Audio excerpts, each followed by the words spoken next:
This is how we love ending our day. By doing our couple devotion together bago matulog.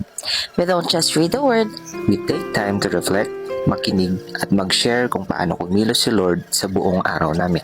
minsan may funny realizations, Minsan naman, sobrang nakaka-convict, parang reminder straight from God. pero ang saya kasi we get to process life together with Him. When you grow in God as a couple, Mas lumalalim din yung love, yung patience, and understanding nyo sa isa't isa. Kasi, when God is the center, siya yung peace namin bago matulog. siya rin yung strength para harapin ang panibagong araw. So to all couples out there, Make space for Him kahit end of the day na.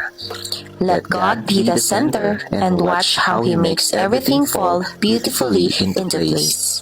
God bless!